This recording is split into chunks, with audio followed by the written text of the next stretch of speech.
very pleased to welcome our next speaker. She's the co-founder of Roche Group and Nutrimetics Australia.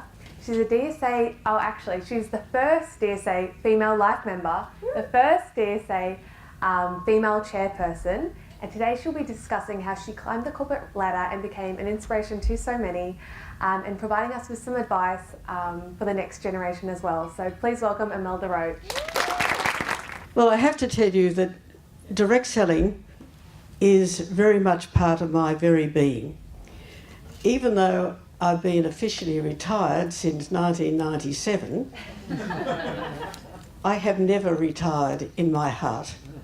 And I have to admit to you, I love the industry generally, and I want to see the industry succeed and become very strong, and every single company, because the more strong companies we have in the industry, the stronger it is for everybody. But I do maintain a bias, and I probably don't have to tell you what that is. You know, really, when I think about the influence that Nutrimetics has had on my life, it changed the absolute trajectory of my life and Bill's. And of course, I didn't have to start to climb the corporate ladder, as many women do, because Bill and I created our own corporate ladder. You know, we left school, both of us, at 15, and Bill was supporting, helping to support his widowed mother.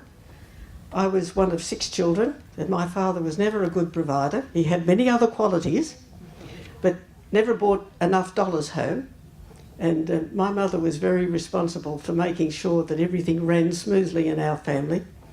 And what I earned in those days was important to her too. So I tell you that because I want you to know where Bill and I started.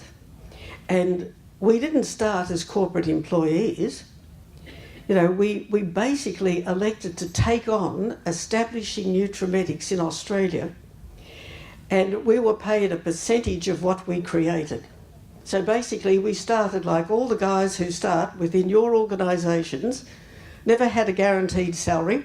We had to create the situation that provided the income that we then enjoyed. So I understood it from the ground up.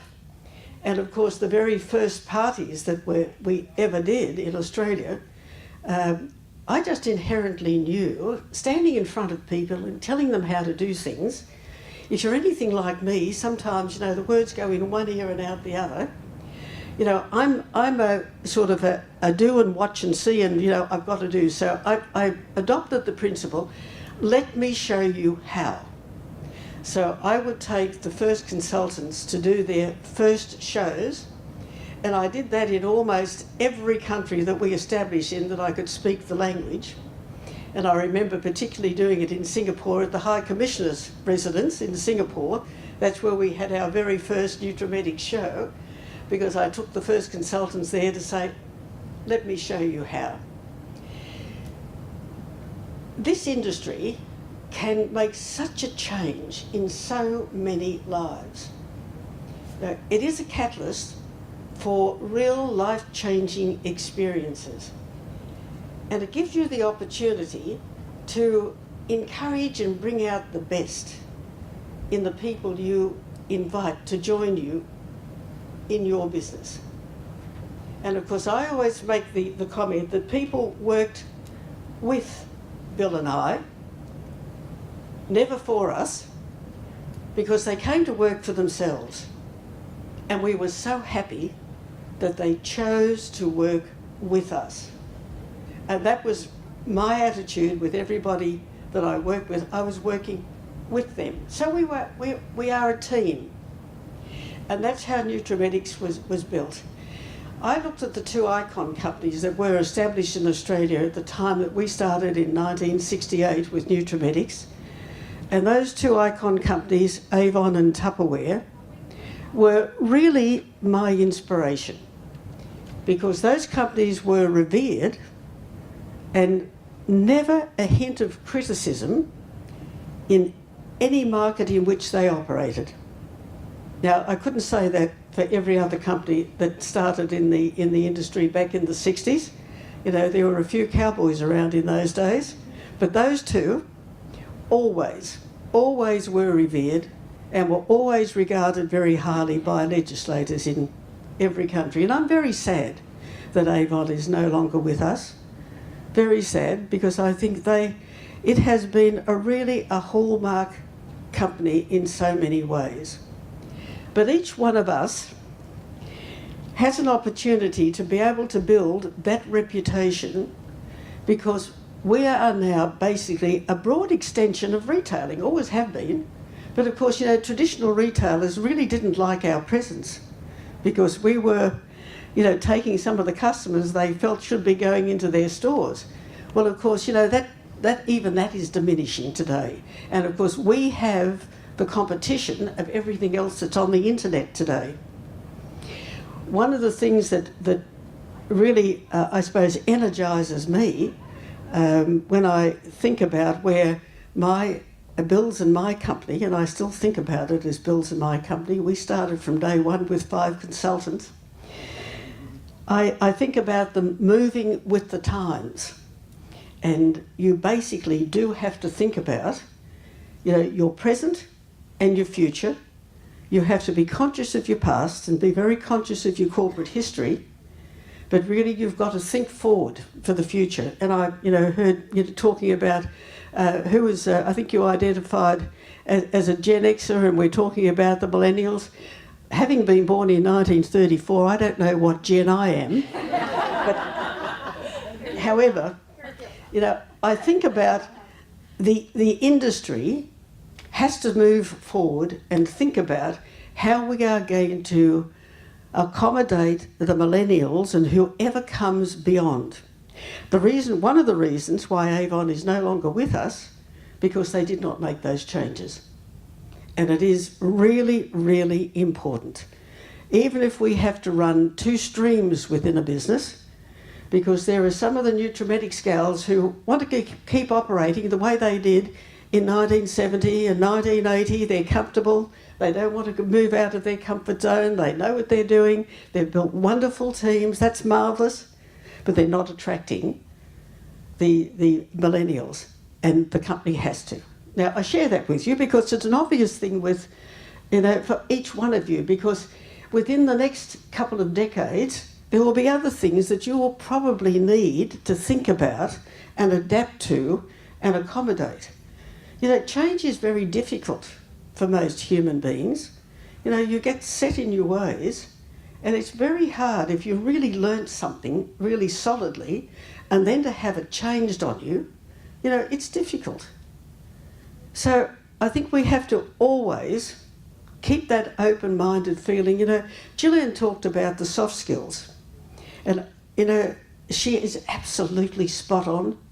Not only in direct selling, I talk about this a lot in education because I've had a lot to do with both education in New South Wales state and of course within the Commonwealth. I've served on a lot of education committees, and it's very dear to my heart. But of course it won't be in the future. The guys and gals, and let me just say, when somebody calls me a gal, I'm very flattered. and I'll still talk to the girls, and I'll talk about my girlfriends, and many of them, of course, are as old as I am. And if I'm working with a few boys, I talk about, come on guys, come on boys, we all have that child in us, and let me reassure you, for most Australians, it is not disrespectful. It's really almost like the word mate. It's embracing. And of course, I think for a lot of women, when you go into a store and you refer to as madam, you want to look around and see whether it's your mother or your grandmother behind you. Most of us don't want to be a madam, in any sense of the word. So I think if we can keep, that Australians are very laid back, and we are very relaxed about life. I want to talk about having it all. And of course, we had Melissa sort of mention for us that it's very hard to have it all at the same time. But for those of you who are working mothers, you have to. You've got to keep all the balls bouncing at the same time. And, people would say to me, how do you manage? You know, not only do you travel throughout Australia, you're travelling internationally. We had corporate offices in 16 countries, and I had to visit those corporate offices at least once a year, possibly twice. But, you know, how do you do it? And my response always was, with difficulty. You know, it's not easy. You've got to prioritise, and you have to do, as we've already heard, you've got to really list your priorities as to what really is important. And I won't reinforce, because you've heard the comment, family first. That has to be first. And of course, the thing that you need to be there for are the speech days, the sports days. And one of the things that I found so very, very wonderful, you know, in this industry, you can organise around that. Now, I wasn't there for a lot of the things that were inconsequential, but I made sure that I was there for the things that were truly important.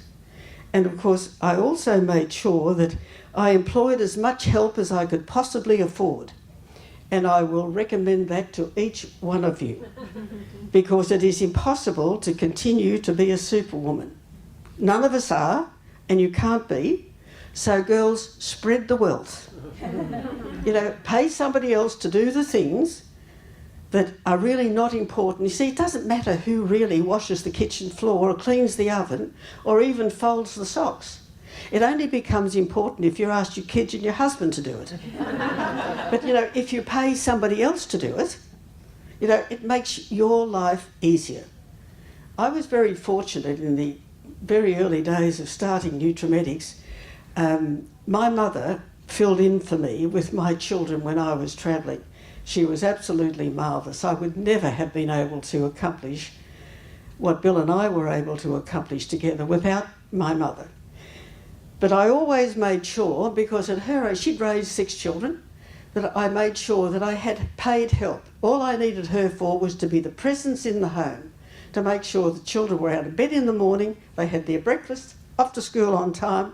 She was there to give them a hug when they returned, cook them dinner at night and put them to bed. And she was very happy to do that. But everything else in the house, I made sure was paid for, and I didn't ask my children to do it, because had I done that, I would have had complaints from them.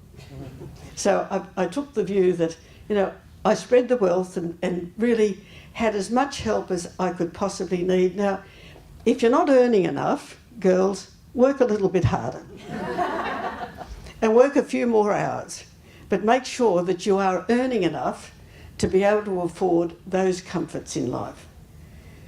Also, make sure that you impress upon the people that elect to work with you that this industry can change their lives if they truly wanted to. Now, there's a saying I've quoted many, many times and I live by: if it is to be, it is up to me.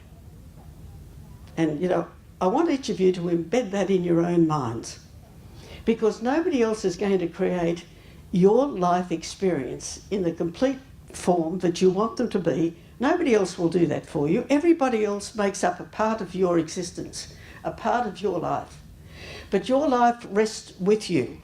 What you make of it and the influence you have on other people rests with you. So it really is up to you to really have a good one-on-one conversation with yourself and know what your true ambitions in life really are. You know, I wanted to have a different life to the one that I observed my mother living when I was growing up, and how difficult life was for her.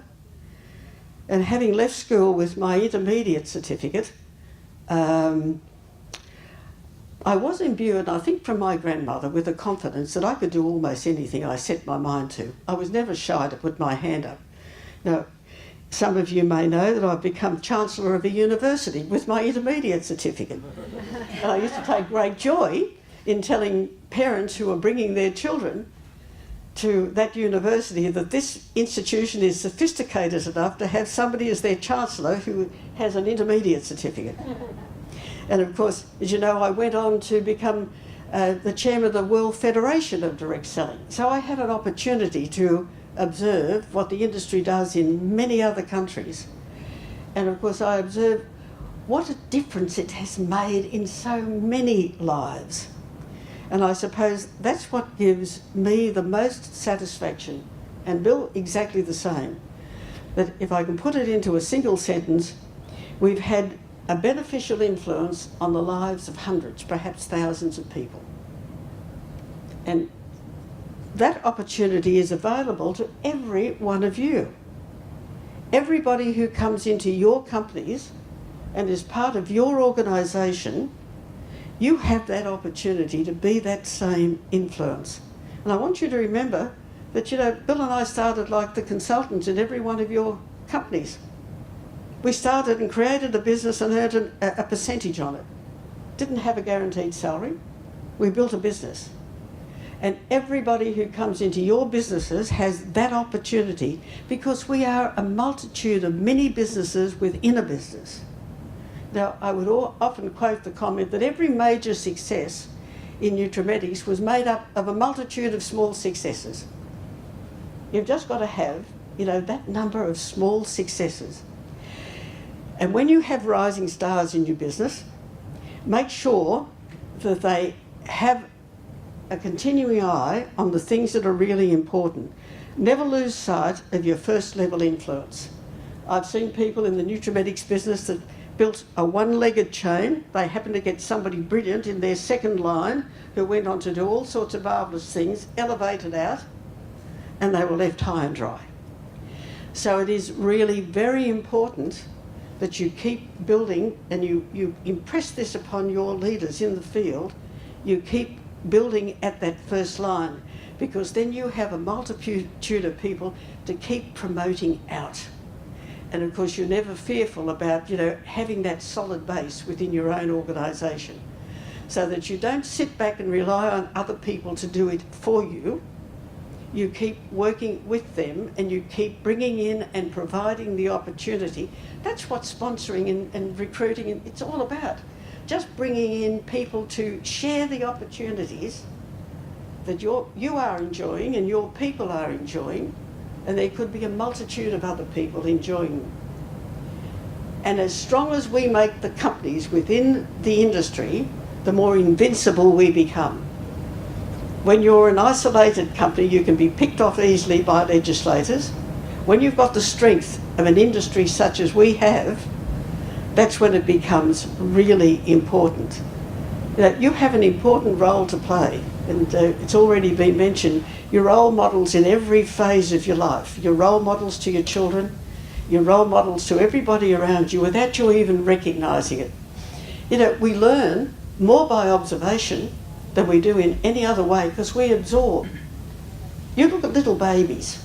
You know, one of the things I love to do, and Donna mentioned to me that she saw a lady in a jumpsuit in Double Bay this morning, in a red jumpsuit that was so outstanding, she had to go up to her and tell her how great she looked. And the woman was quite chuffed, because she wasn't feeling good that morning, but she felt really good about it. But look, tell you what I do. When I walk, if I see a woman with a baby in a pram, I stop her and sort of say, do you mind if I just touch your baby? And I'll look the baby in the eyes and I'll talk to the baby. And if you do, you see how responsive little ones are. They absorb everything around them. And you know, we never change. That baby remains in us all of our lives. That recognition that we as people can give one to the other is so very, very important. One of the things I was also very conscious of, you know, talking about having conflict with people, if you need to bring somebody into line, if somebody's stepping outside or not living up to the expectation, always remember that you praise in public and you reprimand in private. You never, ever, ever make a note of making a negative comment about anybody's performance or doing anything in front of anybody, because it diminishes you, it diminishes them, and it diminishes everybody around you. And if you do have to probably take somebody to task over something, I always made it a point to think of something I could compliment them about first. So I delivered a compliment first, and then I would say, now, this is not your usual standard, and if they didn't do something correctly, I'd say, maybe I didn't explain this, clearly enough. I'll do a better job next time. Now, they know they didn't do it, but I don't tell them they did the wrong thing. I'll put it back on me. It's so much easier, basically, if you make people always feel comfortable in their surroundings and comfortable working with you. And the more you can give people recognition, the more it builds and enhances their self-esteem. And it's people who have growing self-esteem that then are the most comfortable to step forward and be a role model for somebody else. Now, they're very basic things. I mean, if you think about it, none of what we're hearing today, you need to be a Rhodes Scholar to deliver or understand. It's all very basic stuff. Human beings around the world respond much in the same way. And we found, and I'm sure it's in your organisations, we found in Nutrimedics, it wasn't always the income that motivated people. It was the fellowship. Bill had a wonderful saying that people go where the excitement is, but they stay where they're loved. And we made sure that everybody knew they were appreciated, and we took every opportunity to compliment and let people know they were appreciated. So make that part of your modus operandi. Look for ways to compliment people and to congratulate them on their experience. One of the things that gladdens my heart today is that I see the Nutrimedics experience sprinkled through so many other companies within the industry in Australia today. It's quite interesting. I think there's almost a good third, maybe more, of the companies today who have staff that have had Nutrimedic experience. How many of you here today have been with Nutrimedics in one form or another? Wow. 2, 4, 5. Yep, well, and of course you probably both know that the Mullen boys from USANA spent many years being trained in Nutrimedics as well. And of course there's been many others that have been involved, with us. And I think that both Bill and I have gained so much from being involved in direct selling. And I hope that each one of you will find that same really heartwarming experience and give you that feeling, that fulfilled feeling in life that you've made a difference. That really is important, even above and beyond your own family, that you've made a difference in the lives of other people. And that's available to every one of you. So I think that's probably enough from me at the moment.